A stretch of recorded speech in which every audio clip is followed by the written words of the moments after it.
This is Scott Taylor. Just wanted to touch base with you. I've got my phone open to help you understand the HM box. I have a suite here that I've named Floor Protector. I'm going to touch on the HM box. Oops, I didn't realize I had it logged in. Your username, as you're going to see up there, username is capital T, capital A, capital S. Your password is going to be 123. We're going to log in. And then what we want to do on the upper left-hand corner, you're going to see those three horizontal lines. What I'd like to do is add a construction site. Let's call that test 3 street. I just call it Main, house number 123, postal code 12345, city, Heartland. And obviously this is going to be much different when your project managers and people are out in the field. So we're done with that. We're going to hit save. We're going to go back. Now we're going to touch on the HM box icon. It's going to bring up several options. Start new measurement, start quick measurement, start sensor check, or start sensor calibration. We're going to go to start new measurement. Now this is when we pull down the site. And as you can see, that's test 3. Room name, we'll call it main. You know, you can obviously put dining room, living room, whichever. Building unit, I'll just say 12. Stair unit 12, since it's my favorite number. In floor heat or floor heating, you can touch on it or take it away. Activate alarm. The maximum humidity is set to 65% because 65% ultimately is equivalent to the ASTM 2170, 75%.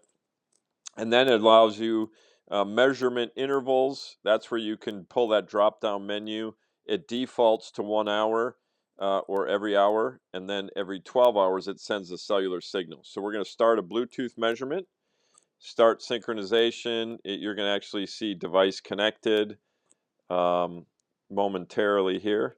Even though it's sitting right next to me, it also is connecting to a cellular tower. And then it will allow us to see it. We just have to be somewhat patient. This can take up to 2 minutes. Hopefully it won't take that long.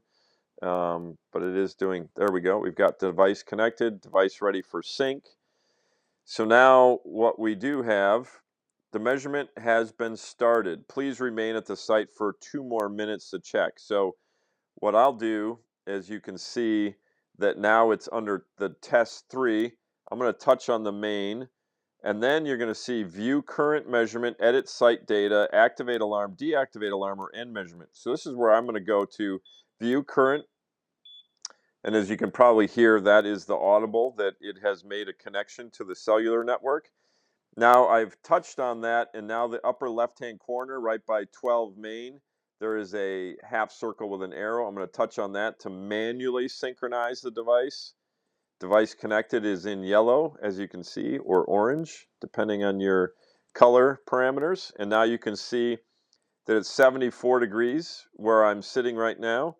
The humidity coming from the screed, which is the bottom one, says 54%, and then the ambient relative humidity is 58%. Now we're going to take that and slide it to the left, and now you actually see more precise arrangements. Temperature 73.8, humidity, ambient humidity, that is, the room's climate. And then you're actually going to be able to see the humidity coming from the screed. And then we go further left. This is where you'd see everything in its entirety. So let's go back to it. Now you can also see we're back to the main screen. You could touch on that little pencil and the HM box. You can share data. And so an email address I already set up is TAS1, as funny as that sounds, at mail.com. And the person has to have an account. So you ultimately have to have an account with that. So ultimately I have to go back and get a new account, which is very easy. Ultimately, you can start an account on the software itself, and then you'd be able to share the data. So let's go over the TAS again. 1, 2, 3, log in.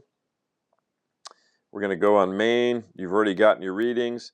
So now we can edit site data. This is good. So now this is, you can change some things. I just move the device so you can hear the audible. And then once you change the devices or the areas that you want to change, and then you just say save changes. So let's go to stair number and I'll say 13 instead of 12. Done. Save changes. And ultimately that alarm is going to be sent for 30 seconds. As you can tell, it's loud, but on a construction site where they're very loud, you often you won't hear that. So that's why I've recommended the use of the milk crate. So with that being said, now we go back to our device. Once you've allowed several days of data to be collected, hit end measurement, say OK, and now we're waiting to connect again. Now the device is connected and we're ending measurement.